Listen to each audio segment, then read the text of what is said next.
Corremos o risco de uma guerra entre Estados Unidos e Venezuela? Como é que está o seu termômetro aí, professor Trevisan? Eu sou um pouco cético a uma guerra, né? As proporções são muito diferentes, né? Um dos lados, especialmente o Maduro, né, escolheu até mesmo frases em inglês, né? Not war, please, please, né? Então, portanto, me parece que um dos lados não está querendo briga. Se valer mesmo aquele princípio, quando um não quer, dois não brigam, né? Se valer mesmo, né?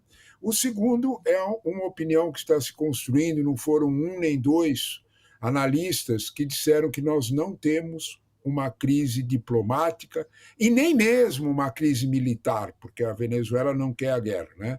O que nós temos, é a expressão até corrente hoje na mídia americana, é uma crise performática. Isso me parece mais real. Né? Há uma proximidade bastante grande, não é, do presidente Trump estar usando o assunto Venezuela, não é, para deixar de lado outros problemas mais presentes nos Estados Unidos, como ele faz recorrentemente. No caso específico da Venezuela, tem uma outra razão, né? Fazer um aceno a áreas dentro dos apoiadores de Trump, né, para posições mais duras em relação à América Latina. Né? Se você me disser que isso tem um pouco a ver com posições que Trump tomou uma semana antes de colocar os navios no Mar do Caribe, aqueles primeiros 3 cruzadores, né, lá atrás, um mês atrás, uma semana antes, Trump autorizou uma legislação que lhe permite, ele autorizou a volta da Chevron a negociações com a Venezuela. A Chevron é a maior petrolífera americana. Quando a gente fala Venezuela, Fabiola, a gente tem Venezuela igual petróleo. É sinônimo. Por quê? A Venezuela tem a maior reserva de petróleo do mundo, maior que a da Arábia Saudita. Então, de alguma forma, tem aí um problema sério. Outras petrolíferas estavam fazendo negociações, tanto do lado da Guiana, petrolíferas europeias, chinesas, até a nossa Petrobras estava lá. Né? E os americanos estavam meio que excluídos. O Trump percebeu a situação, a Chevron tem vários investimentos na Venezuela e liberou a Chevron de entrar lá sem sanções. A extrema-direita, os pensamentos mais radicalizados, achou isso o fim do mundo e pressionaram e tal. E aí, uma semana depois, vieram os navios. Né? Então, de alguma forma, me parece que há várias explicações que vão mais para o lado da performance do que para o lado de uma crise diplomática. Quanto à militarização, é muito distante uma coisa da outra. Né? Nessa linha da teatralização da crise, professor, e é muito teatral mesmo essa intervenção, esse envio de uma frota aqui para o Caribe e tal. Agora, há pelo menos 3 sentidos, né, nessa performance. O primeiro é o hipotético combate ao narcotráfico. Então, o Trump faz para o público interno essa coreografia de alguém que está combatendo gente que manda drogas para o mercado americano. Né? Há também, nessa performance, o senhor mesmo mencionou, o fator comercial, né?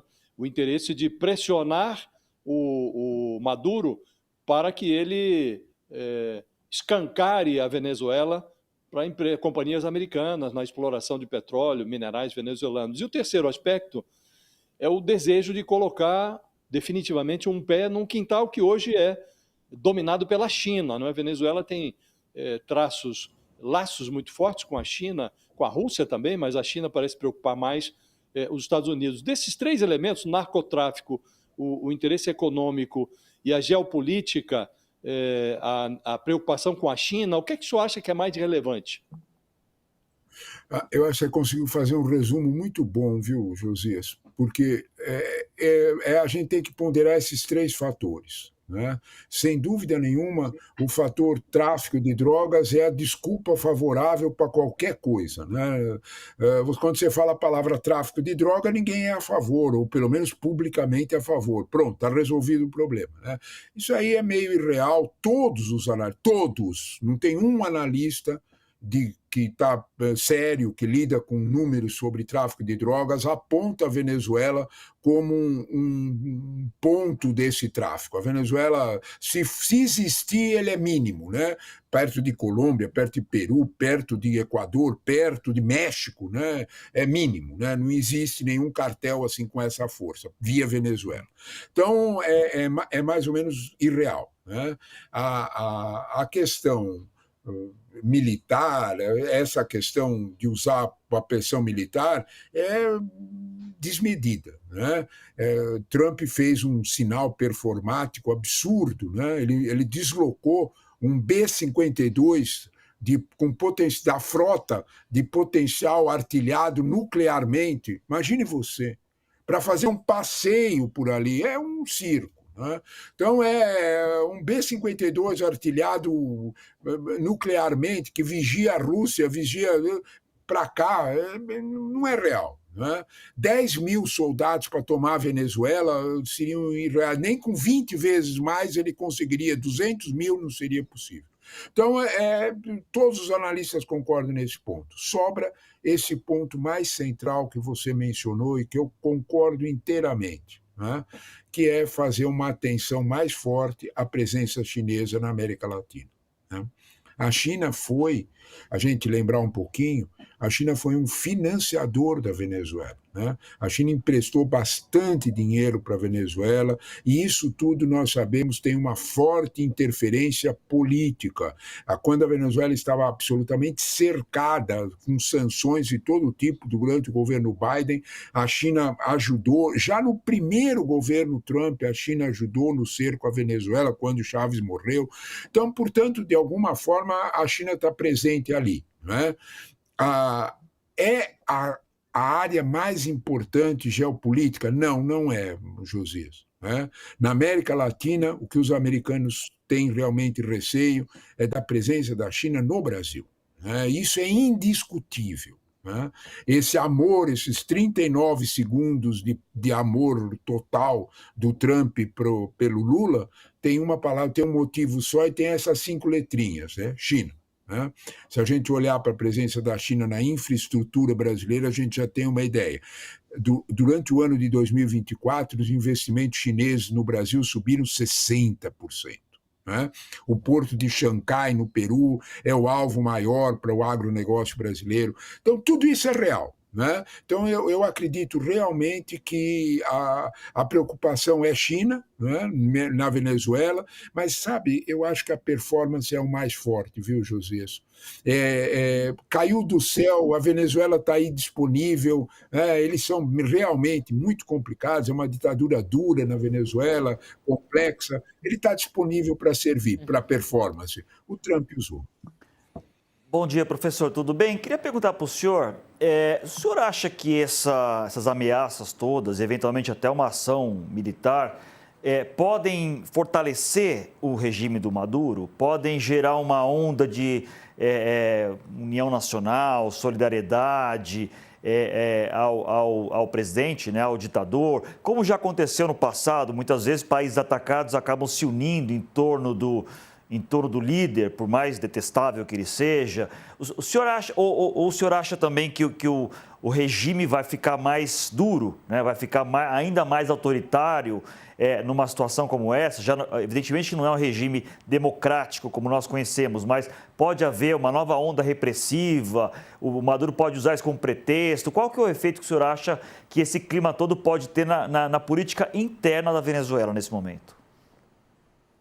Olha, você tocou num ponto que eu concordo, que lembro, agito, né? Só que aí é muito sofisticado, viu, Fábio? Né? Imaginar Maduro ou Trump lendo Maquiavel é meio complicado, né? Eu acho que é meio difícil, né? Mas, né, líderes políticos, eles aprendem por si mesmos, né? Eu concordo inteiramente que de alguma forma, essa ameaça externa, abre aspas, salva o governo de Maduro.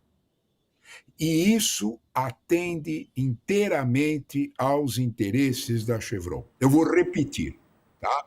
Salvar o governo Maduro é bom para a Chevron. Maduro tem uma oposição interna muito forte, Fábio, né?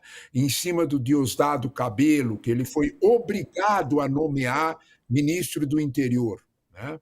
E há uma disputa, os militares venezuelanos, no modelo egípcio, né? Eles participam da economia interna venezuelana totalmente, né? Os militares não estão só na PDVSA, eles estão em todos os setores, né? Não tem uma única empresa privada grande venezuelana que não tenha 1, 2, 3 militares no seu conselho de administração, porque sem isso nada anda, né? Os militares meio que dividiram a Venezuela em pedaços, né? E cada grupo analisa. Se você troca o Maduro, pensa comigo, Fábio, você vai ter que renegociar todas as bases, né? Inclusive os preços, já negociados com a Chevron. Manter o Maduro é um bom negócio para a Chevron, não é um mau negócio. Pensa. Eu repito aquilo que eu estava brincando, né? Imaginar Maduro ou Trump lendo Maquiavel é difícil, né? Mas o Bolso é um autor que ensina muita coisa, né? Então eu penso que você tem toda a razão, né, de lembrar esse ponto. Maduro pode sim estar sendo salvo, a liderança dele, da luta política interna da Venezuela, pode estar sendo salvo por esse ataque. Sem a gente esquecer, né, que o ataque serve perfeitamente para a gente esquecer, todos nós, que um prêmio Nobel da Paz foi dado para uma opositora venezuelana, né? Era isso que eu até queria lhe perguntar. O professor, esse fato, né, do Nobel ter ido para ela, para a Corina, isso pode ter agravado essa situação? Quer dizer, animou os Estados Unidos a pressionar um pouco mais? Que impacto isso teve ou não teve nenhum em relação ao que estamos falando agora? Eu acho que a academia norueguesa encontrou um jeito, encontrou um salvo-conduto, encontrou uma maravilha, né?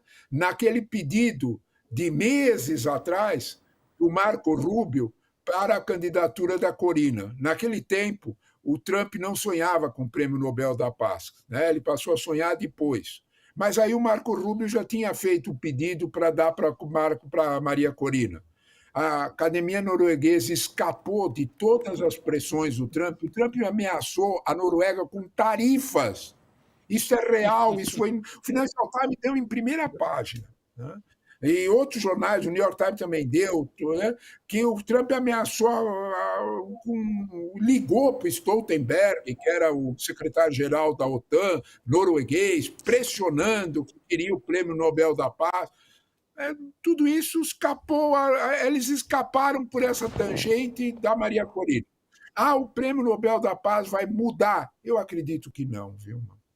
Não acredito nisso. Eu acho muito mais os interesses da Chevron, os interesses do petróleo, os interesses de um aceno interno do Trump para a direita dele, né? Então, eu acho que isso é mais real. O prêmio da Corina atrapalha, mas está muito longe de ser o definidor. Agora, falando um pouco do Brasil, professor. Vai, Josias, pode ir. Eu queria perguntar ao professor sobre o encontro que houve ontem do chanceler Mauro Vieira. Eu ia entrar nisso daqui a pouquinho, Josias. Josias, eu ia entrar nisso daqui a pouquinho. Só um pitaquinho antes de a gente encerrar a Venezuela. Eu só queria uma opinião dele sobre o posicionamento do presidente Lula ontem, a fala do presidente Lula. O Zanini e o Josias já falaram sobre isso aqui, mas a declaração do presidente Lula falando que nenhum país pode invadir a Venezuela, né? Defendeu a soberania da Venezuela ontem, o presidente Lula, no discurso dele. O senhor acha que ele ultrapassou um pouquinho ou não? Tem que defender mesmo ou o Lula deveria ficar mais em silêncio? Olha, eu acho o seguinte, né? A gente não pode ter dois pesos e duas medidas, né? O Lula não pode pedir que Gaza não seja invadida e, ao mesmo tempo, dizer, tá bom, a Venezuela pode. Né? Então, é uma questão de princípio, sabe, Fabíola, que eu acho que tem que ponderar, sim, de alguma forma, qualquer presidente, mesmo, né, um presidente de direita, teria que dizer o seguinte, olha, cautela não é para entrar na terra dos outros. Sabe, Fabíola, nesse ponto, eu desconfio que uma intervenção militar dos Estados Unidos na Venezuela não seria bem recebida nem mesmo pela chancelaria argentina do Javier Milei. Porque essas coisas de uma intervenção que há mais de 50 anos não acontece na América Latina, com esse peso, é uma guerra. E guerras, Fabíola, todo mundo sabe como começa, mas ninguém sabe como termina. Então, portanto, eu acho que há uma cautela aí, eu acho que o presidente Lula só olhou para décadas da posição brasileira, de mais cautela. Nós precisamos lembrar que o presidente Lula também condenou e foi muito forte, apoiado pela linha diplomática mais profissional, as dificuldades na questão da eleição, das atas eleitorais. É isso. Ô, Josias, eu já te passo a palavra que o Zanini vai ter que se despedir da gente e eu só queria uma última análise dele a respeito dessa situação até ainda da Venezuela e Estados Unidos, né? E até mesmo em relação ao quanto isso aqui no país vai ter impacto politicamente. E achei interessante o professor falar que até a Argentina condenaria essa invasão, ação militar. Né? Seria um movimento de desestabilização muito forte. A Venezuela é um país importante, embora empobrecido, é um país importante, é um país grande territorialmente, é um país que tem muitas reservas de petróleo, é um país que tem população grande, é um país que tem refugiados na Colômbia, no Brasil e em outros países. Então, uma ação... Tem uma posição estratégica tem toda a razão, tem uma posição estratégica essencial. Do Caribe, né? Quer dizer, isso desestabilizaria a América do Sul, desestabilizaria o Caribe, teria reflexos continentais. Então, eu acho que a preocupação não é só com a Venezuela em si, é com a região toda e o sinal que isso manda. Como disse o professor, eu acho que a última intervenção digna de nota que houve foi no Panamá, no governo Bush pai, em que já vão ali mais de 30 anos. Essa seria até maior, porque a Venezuela é um país mais importante, maior do que o Panamá. Então, é preocupante que uma coisa dessa aconteça aqui no hemisfério em que há décadas nós vivemos em relativa estabilidade geopolítica.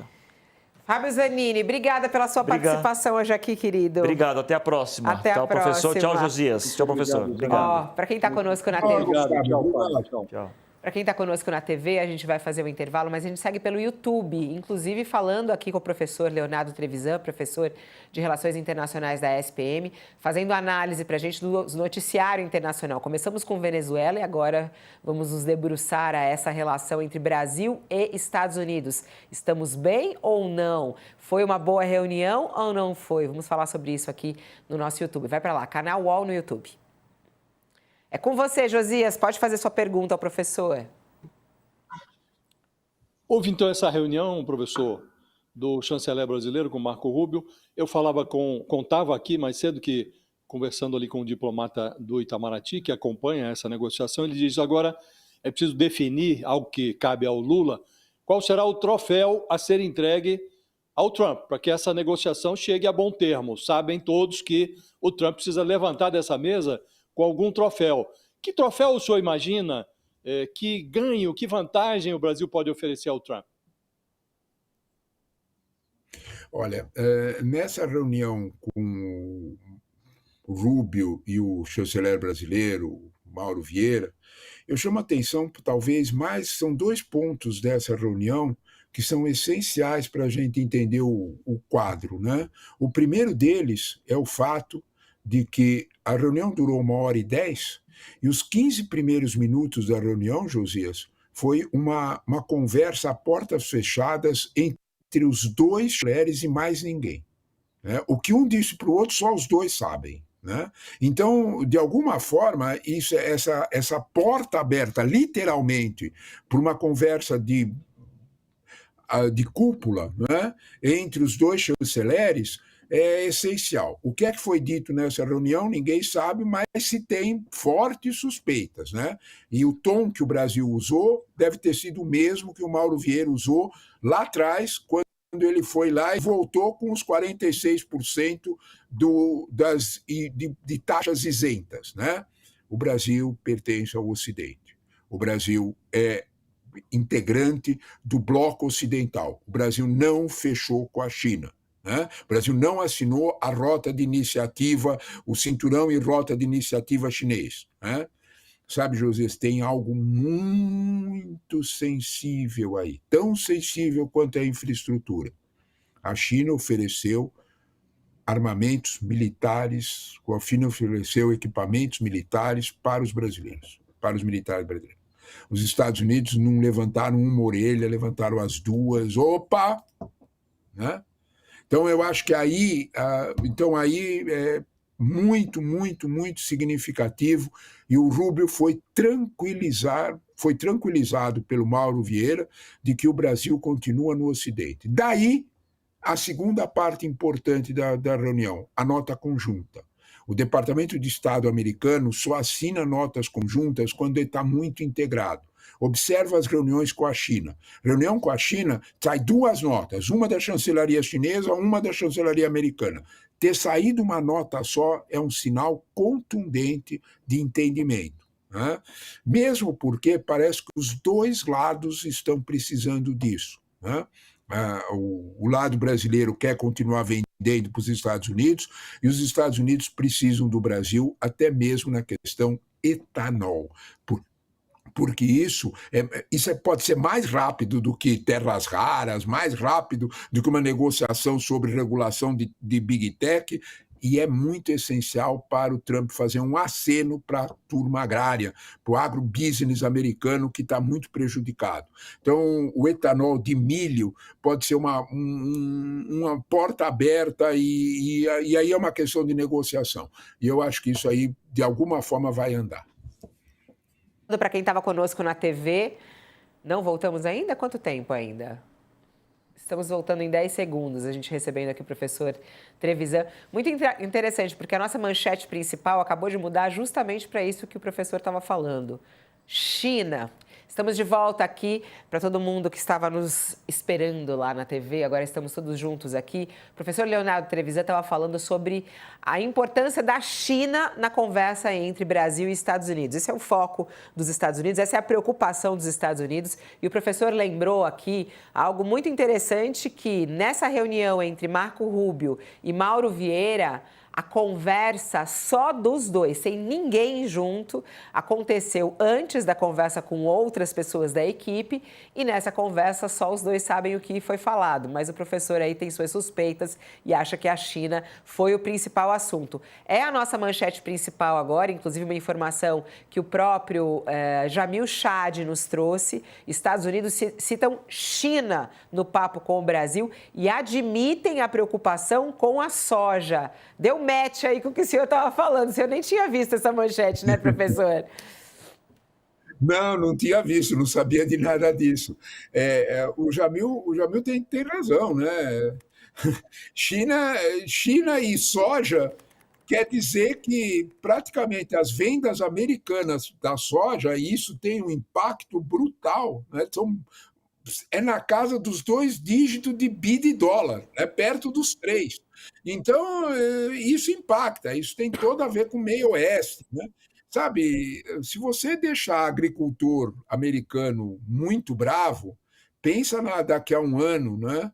Quando eles estiverem com os bolsos menos vazios, como é que eles votam? Né? Então, é melhor o Trump pensar mesmo nisso aí. Eu desconfio que a questão soja vai mudar bastante, vai mexer bastante nas relações dos Estados Unidos com o Brasil e com a própria China.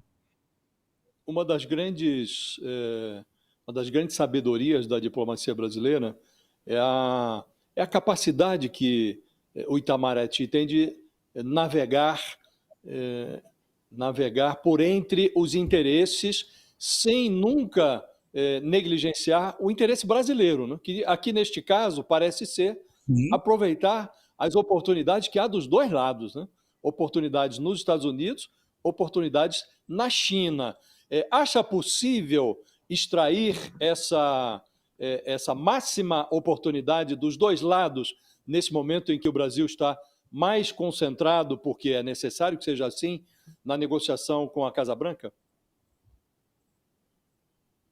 Olha, primeira coisa, Josias, eu concordo em gênero, número e grau com você quanto ao profissionalismo, quanto à eficiência do profissionalismo do Itamaraty. Isso é indiscutível. Né? O Itamaraty cuida dos nossos interesses, não é de hoje, são décadas, né? Formaram-se gerações de diplomatas desse jeito, e a atual não é menor do que as anteriores, muito pelo contrário. Né? Então, conseguem, de certa forma, ser muito hábeis, né? De proteger os nossos interesses quando tem dois, sabe, para usar uma expressão, em todas as brigas de cachorro grande, o Itamaraty consegue proteger o nosso pedaço. Né? E não está sendo diferente agora nessa briga Estados Unidos-China. Né? O Vieira reabriu as com os Estados Unidos. Eu relembro, né, que nós não estávamos com tudo fechado, tudo difícil. O Mauro Vieira fez uma viagem a Nova York, a reunião da ONU, e deu um pulinho ao Washington. Né? Esse pulinho foi uma conversa de horas com o Marco Rubio. Horas depois disso, saiu a primeira grupo de isenções ao tarifaço. Né? Aquelas quase 700 isenções, 693 isenções, 46%. É uma vitória exclusiva na viagem do Marco Rubio. Claro que tem a ver os empresários brasileiros, mas o Itamaraty coordenou tudo isso. Eu desconfio que o segundo passo nesse mesmo processo, Josias, que é dizer para os Estados Unidos: nós temos consciência dos nossos limites com a China, e nós temos consciência de que pertencemos ao mundo ocidental, né? Atlântico Sul, né? Isso tem importância para a defesa americana desde a Segunda Guerra. Então, eles, de alguma forma, isso tem que estar em conta, e eu acho que o Marco Rubio selou essa mensagem tranquilizadora. O resto foi só consequência de um bom entendimento que vai avançar mais e vamos serenar essa crise com os Estados Unidos. Aquela primeira carta de Trump e a pressão, né, que o filho do Bolsonaro faz lá nos Estados Unidos, os apoiadores dele, em relação a esse conteúdo político de Trump para o Brasil, isso já pode ser esquecido? Porque nessa reunião de ontem diz que esse não foi um assunto, não se falaram a respeito disso, né? Não falaram a respeito disso. O senhor acha que isso já está aí passado, já é passado ou não? Ainda pode voltar? Porque Eduardo Bolsonaro está lá nos Estados Unidos, continua esperneando, como disse até o Josias, mas o Josias falou que ele já nem mais está nos Estados Unidos, já está no mundo da lua. Né? O senhor também acha que já passou isso? Não é mais uma preocupação? Olha, temos dois pontos que aí é importante a gente dizer. Trump foi informado, né? Trump tem duas orelhas, né? Como todos nós. Ele estava informado muito por uma orelha só, né? Ele recebeu informações, todo mundo sabe, o Richard Grenell, que esteve aqui no Brasil com o nosso vice-presidente, o Alckmin, voltou para lá e disse: olha, o quadro no Brasil não é o que você está dizendo. Né? Não é Bolsonaro, não é bem assim como você está sendo informado. Trump mudou de lado. Né? Trump mudou, prestou atenção em Lula e tudo mais. Né? Isso significa que está encerrado completamente essa página? Cuidado. Né? Tem uma ala ainda existente dentro do Departamento de Estado, que o Marco Rubio integrava, mas agora o Trump diz para ele: sai daí, e ele saiu. Né? Mas essa ala existe. Né? Ela bate com vários setores mais conservadores, muito conservadores entre os Estados Unidos. Né? O fato, nós temos que basear exclusivamente em fatos. Né? Os integrantes brasileiros dessa ala, que todos conhecem, Eduardo Bolsonaro e Paulo Figueiredo, deixaram de ser recebidos. Né? dentro do Departamento de Estado, meio que se percebeu o sinal dos ventos vindo da Casa Branca. Quem manda nos Estados Unidos, quem manda lá, é uma autocracia. Quem manda é o Trump. E todo mundo sabe disso. E o Trump mudou de ideia, como todos nós estamos vendo. Então, de algum momento, é difícil. Agora, está completamente encerrado esse quadro? Eu teria cautela. Eu acho que nós vamos deixar o quadro morrer com o tempo. Não é conveniente para a diplomacia brasileira fazer menções a esse fato, nem mesmo as sanções diplomáticas e tudo. Deixa morrer com o tempo. Né? Eu acho que o Brasil foi hábil em fazer isso em outros momentos na história com os Estados Unidos, muito difícil. Eu lembro uma coisa bem lá para trás, acordo nuclear com a Alemanha. O Brasil fez a mesma coisa. Né? Então, e os Estados Unidos estrilaram muito. Quem lembra desse momento sabe como é que foi difícil essa negociação. Talvez mais difícil do que a de Bolsonaro, muito mais. Então, nesse quadro, eu acho que tem experiência adquirida, tem patrimônio adquirido intelectual nessa área e o Itamaraty vai deixar esse assunto morrer lentamente como ele merece. A gente tem que registrar, né, Fabíola, isso é importante, que ontem, na reunião, Eduardo Bolsonaro e Paulo Figueiredo tentaram entrar no Departamento de Estado para conversar. Foi negado. Né? Eu acho que isso é um sinal importante sobre esse momento nas relações entre Brasil e Estados Unidos. Achou que Trump ia embarcar no discurso deles. Não, aí começou essa conversa e eu acho que o governo brasileiro, a diplomacia brasileira foi paciente, não foi, professor Trevisan? Eu entendo um pouco assim, o senhor acha? Eles foram pacientes até chegar a esse momento do dia de hoje, né? Diplomatas, né, como ensinava o velho Talleyrand, a função do diplomata é esperar a hora certa. Né? Foi o que eles fizeram. Foi o que eles fizeram. E diplomata espera a hora certa. O diplomata não grita, não briga, ele espera a hora certa para bater na porta. Foi o que a diplomacia brasileira fez. Né? E não é só aqui. Então, de alguma forma, eu acho que a tua expressão é boa, sabe, Fabíola? É isso mesmo. Foram pacientes o quanto foi necessário.